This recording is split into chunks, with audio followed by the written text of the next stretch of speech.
Habang patuloy na umiikot ang ekonomiya ng mundo at ang ating mga ulo, nasasaksihan natin ang isang bonggang pagbabagong structural. Ang mga dambuhalang korporasyon sa buong mundo ay dahan-dahan ng kumakalas sa nakasanayang modelo ng produksyon.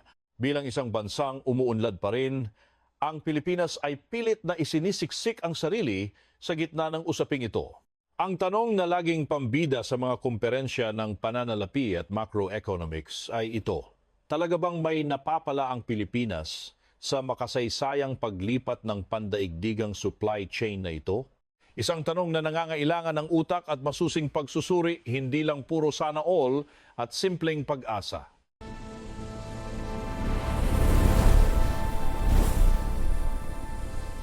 Sa unang tingin, mukhang tayo na ang bida at handang-handang sumalo ng mga bumubuhos na oportunidad.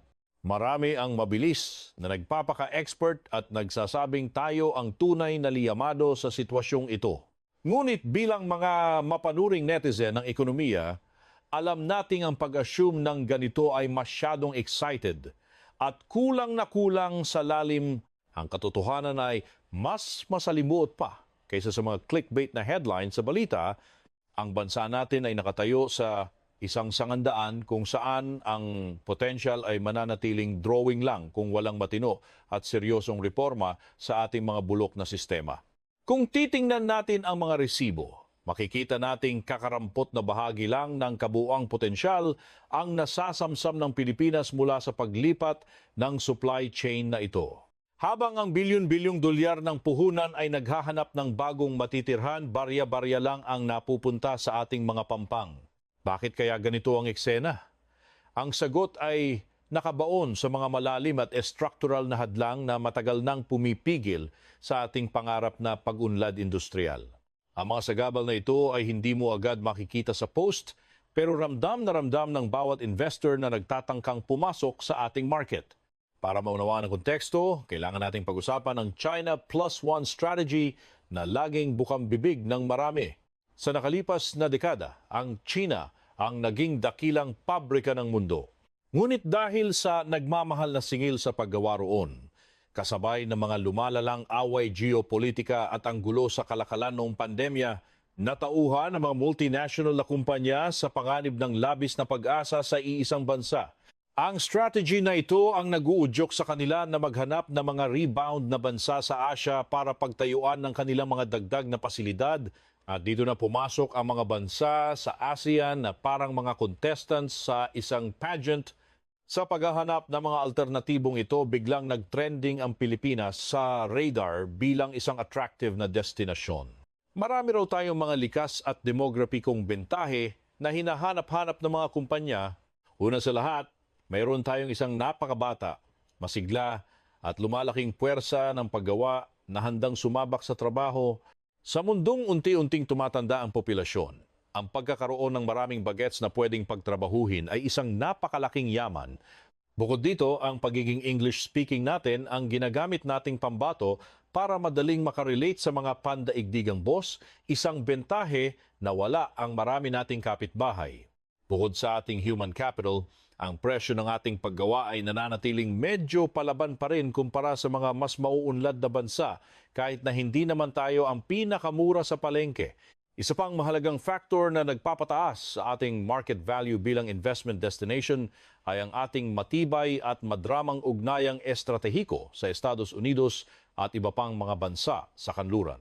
Ang pagiging pamilyar natin sa kanilang mga sistema ng batas at kultura ng pagnenegosyo ay nagbibigay ng antas ng peace of mind sa mga mamumuhunan na naghahanap ng lugar na hindi sila maninibago at mukhang pamilyar sa kanilang panlasa. Dahil sa mga bentahe kuno, todo akit ang Pilipinas sa mga Foreign Direct Investment o FDI na parang uhaw na uhaw sa pansin. Kung titingnan ang mga ulat ng gobyerno na mahilig mag-sugarcoat, may mga pamumuhunan daw na pumapasok lalo na sa electronics at semiconductor na puro assembly lang naman. Nakikita rin natin ang walang katapusang pagdami ng BPO, ang pambansang tagasalo ng mura at pagod na lakas paggawa na ginawa na nating pundasyon ng ekonomiya.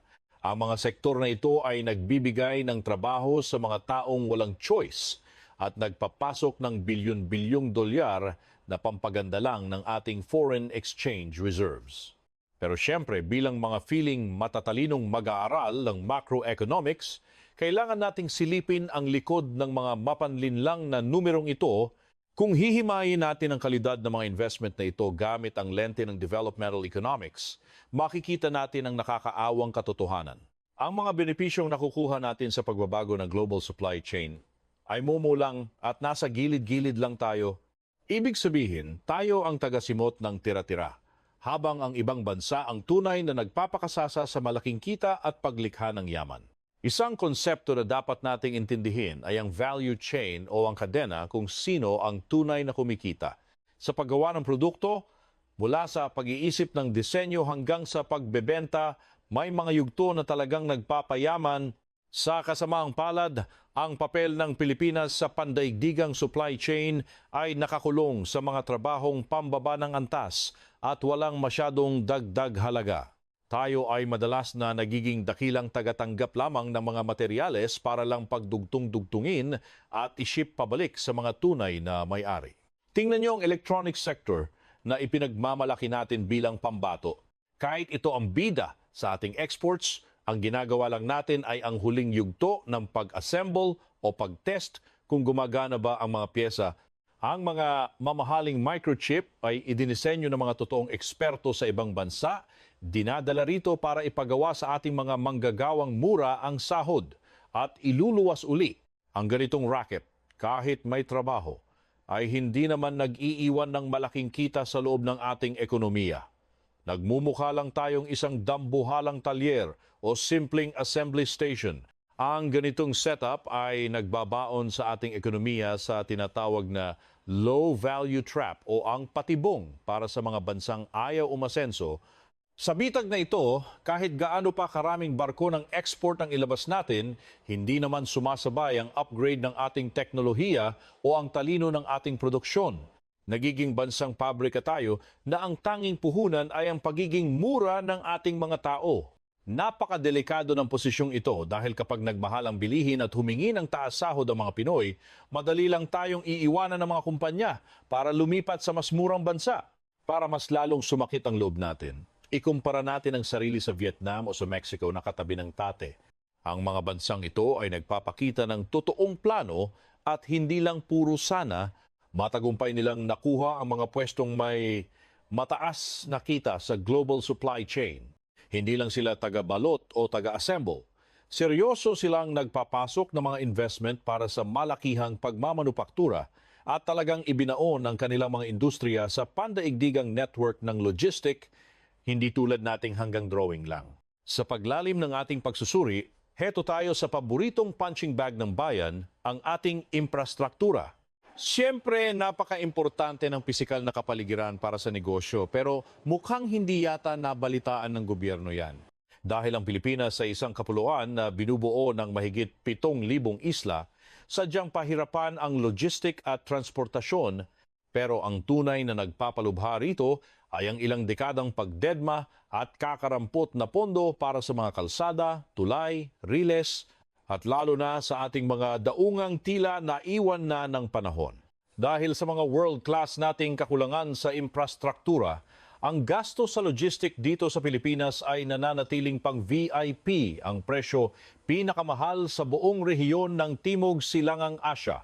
Para sa isang pabrika, ang pagbiyahe ng mga materyales mula sa daungan hanggang sa planta at ang pagbabalik ng mga produkto sa barko para i-export ay hindi lang butas bulsa kundi parang forever pa sa bagal. Ang ganitong presyong ginto ay diretso sa pag-ubos ng kita ng mga mamumuhunan at mabisang pampababa ng ating kakayahang lumaban sa mga bansang mas mabilis at mas murang galawan ng mga kalakal. Para sa mga makabagong kumpanya sa pagmamanupaktura, lalo na sa mga sektor ng tech at sasakyan, buhay nila ang just-in-time system na parang isang malaking milagro rito sa atin. Sa sistemang ito, dapat saktong-sakto ang dating ng mga piyesa sa production line para iwas gastos sa pag-iimbak sa bodega, pero sa bagal ng ating sistema, good luck na lang talaga.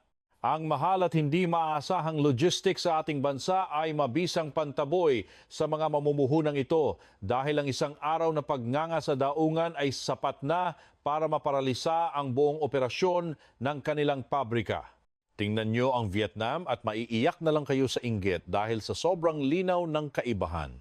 Ang gobyerno nila ay seryosong nagbuhos ng dambuhalang pondo para sa mga modernong daungan at naglalakihang industrial parks na hindi lang basta drawing.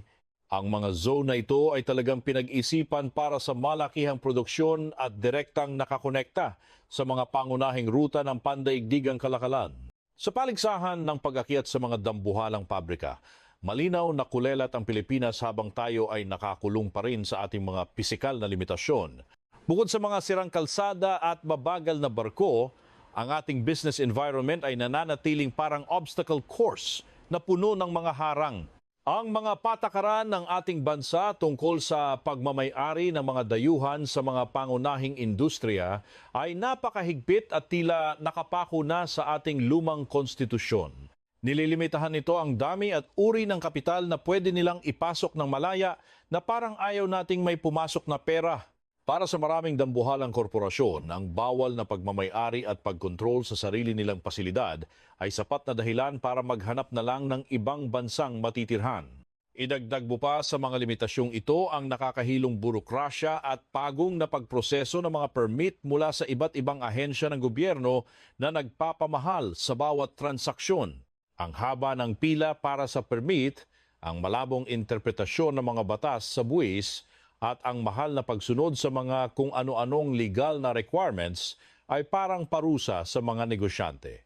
Para sa isang mamumuhunan, ang bawat araw na nasasayang sa pag-aasikaso ng mga papel ay katumbas ng perang tinatapon lang sa basura at oras na hindi na kailanman maibabalik. Kahit todo effort at pareforma ang gobyerno kunwari para mapadali ang pagninegosyo, gaya ng mga bagong batas na puro insentibo ang pangako sa mata ng mga dayuhang investor, wali pa rin tayo sa standard. Kung ikukumpara sa level ng ease of doing business sa Singapore o Malaysia, aminin natin, naiwan na tayo sa kangkungan. Ang mga bansang yan halos pindot-pindot lang at digital na lahat, kaya sa loob ng ilang araw, may negosyo ka na agad. Sa totoo lang, pagdating sa mga bigating industriya at dambuhalang manufacturing, mas feel ng mga investor na mas chill at mas mura makipag-deal sa Indonesia kaysa dito sa atin. Ang tingin nila sa katatagan ng patakaran, dali ng operasyon at bilis ng gobyerno sumagot sa mga kailangan ng negosyo ay mas mahalaga pa kaysa sa mga pa-tax holiday na yan. Hanggat hindi natin inaayos ang bulok nating burokrasya, nanga pa rin tayo sa kompetisyon para sa puhunan. Mayroon pang isang napakahalagang aspeto na madalas dedmahin pero malaki ang tama, ang istruktura ng ating mga manggagawa. Aminado naman tayong bida ang Pilipinas sa service industry. Ang galing nating mag-English, ang pagiging westernized ng utak natin, at ang likas na pagiging people person ang naging sandigan ng tagumpay natin sa BPO. Kayang-kaya nating makipag-ugnayan at pagsilbihan ng mga kliyente sa kabilang panig ng mundo na siyang bumubuhay sa kaban ng bayan. Pero ang lakas nating ito ay may tinatagong kahinaan. Ang mga skill na kailangan sa customer service o technical support, kahit sabing importante, ay hindi laging swak sa kailangan ng modernong manufacturing at industrial production. Ang kasalukuyang paggalaw ng pandaigdigang supply chain ay nakadepende na sa tech at makinarya. Ang hanap nila ay mga manggagawang may mataas na technical na kasanayan, iyong mga bihasa sa robotics, automation, precision engineering at advanced material science. Dito na tayo lalong nalulubog. Kulang na kulang ang Pilipinas sa mga manggagawang may mataas na level ng technical at industrial skills. Ang sistema ng edukasyon natin ay mas nakatutok sa paggawa ng mga service professionals at managers kaysa sa mga engineer at technician para sa mga pabrika. Nagre-resulta ito sa malalang mismatch sa pagitan ng hinahanap ng mga bagong supply chain at ng kung ano lang ang available sa ating local labor market. Hindi sapat ang pagiging cheap labor kung wala namang tamang kasanayan. Sa usapang macro naman, proud ang gobyerno sa mga report na tumaas daw ang foreign direct investment na pumapasok sa bansa nitong mga nakaraang taon. Magandang pakinggan sa balita, di ba? Pero bilang mga ekonomista, ang mas mahalagang sukatan para sa atin ay kung ang mga banyagang investment na ito ay may napapalaba talaga ang mas malawak na ekonomiya. Ang tanong, may tumatagas ba na kaalaman, bagong teknolohiya, at yaman mula sa mga dayuhang kumpanya papunta sa ating mga lokal na negosyo? Kaso ang masaklap na katotohanan, hindi sapat ang sagot. Ang spillover effect na ito ay nananatiling kakarampot sa Pilipinas. Ang mga dayuhang kumpanya, lalo na sa mga export processing zones, ay parang mga nakatira sa sarili nilang bula. Nag-aangkat sila ng mga materyales mula sa labas, gagamitin ng ating mga manggagawa para lang mag-assemble, tapos iluluwas ang tapos na produkto nang wala man lang binibili o kinukuha mula sa mga lokal nating supplier sa loob ng bansa. Ang kawalan ng matinong koneksyon sa pagitan ng mga dayuhang pabrika at mga lokal nating kumpanya ay talagang ramdam na ramdam. Ibig sabihin lang nito, nga ang mga lokal na negosyo natin sa mga bagong proseso, hindi man lang makapag-upgrade ng sariling tech at saling pusa lang sa matataas na bahagi ng value chain. Hindi man lang sila magawang maging bahagi ng mas malaking ekosistema ng produksyon. Isang malaking sayang na pagkakataong ito para iangat ang antas ng ating mga industriya gamit sana ang talino ng mga dayuhan. Malayong malayo ito sa mga modelong sinunod na mga sikat na ekonomiya sa silangang Asya gaya ng Taiwan, South Korea o kahit ang China noong nagsisimula pa lang silang umunlad. Sa mga bansang yan, ang FDI ay naging mitsa ng totoong industrialisasyon, hindi lang palamuti. Ang mga gobyerno roon ay nagpatupad ng mga pulisiyang pumipilit sa mga dayuhang kumpanya na makipagtulungan at ipasa ang kanilang teknolohiya sa mga lokal. Natuto sila, kumopya ng bongga, at sa huli ay lumikha ng sarili nilang mga sikat na brand sa buong mundo. Kahit pabaon tayo sa mga seryosong problema at kung ano-anong limitasyon, kunwari ay may bukas pa ring bintana ng pagkakataon para sa Pilipinas. Dahil sa away ng mga superpower gaya ng US at China at sa kagustuhan ng mundo na maghanap ng ibang mapagkukunan para iwas krisis, hindi sila tumitigil sa paghahanap ng ibang malilipatan. Nagbabago ang mundo at ang mga pabrika ay palipat-lipat lang. Ang tanong na lang ay kung handa ba tayong sumalo sa kanila o manonood na lang ulit tayo. Ang pag-arangkada rin ng industriya ng semiconductor sa mundo kasabay ng pagsikat ng artificial intelligence at digitalization ay isa na namang golden opportunity raw para sa atin. Kung sakali mang maisipan nating gumawa ng mga tamang reforma, baka ito na ang magtulak sa ating ekonomiya. Hindi naman natin kailangan maging pabrika ng lahat ng abubot sa mundo. Piliin lang natin ang mga tamang laban kung saan mayroon tayong kakayahan at potensyal na mabilis matuto at sumabay sa mga bagong teknolohiya.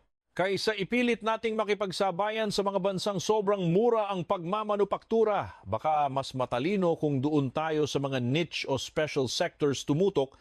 Halimbawa, pwede nating galingan sa disenyo ng integrated circuits o IC design na isang bahagi ng semiconductor industry na utak ang puhunan kaysa sa makina. Dito pwedeng mag-flex sa mga Pinoy engineer natin kung bibigyan lang sana sila ng tamang training at hindi lang puro pangako.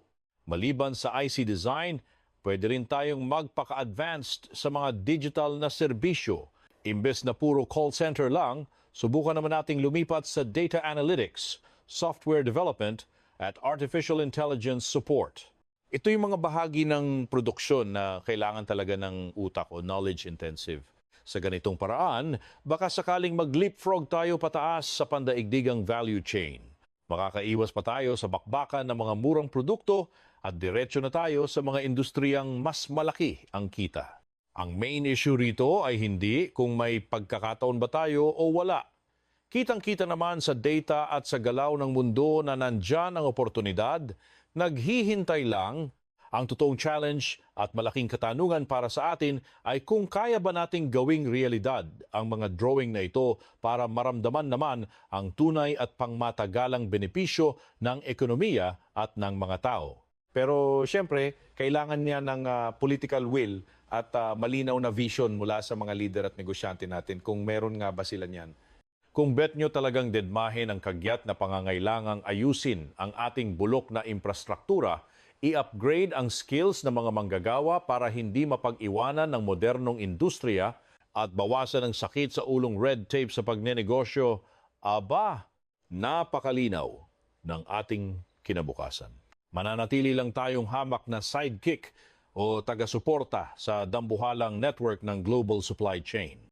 Habang buhay na lang tayong aasa sa mga momo at tira-tirang investment mula sa mga bigating bansa nang hindi man lang nagiging bida sa sarili nating rehiyon.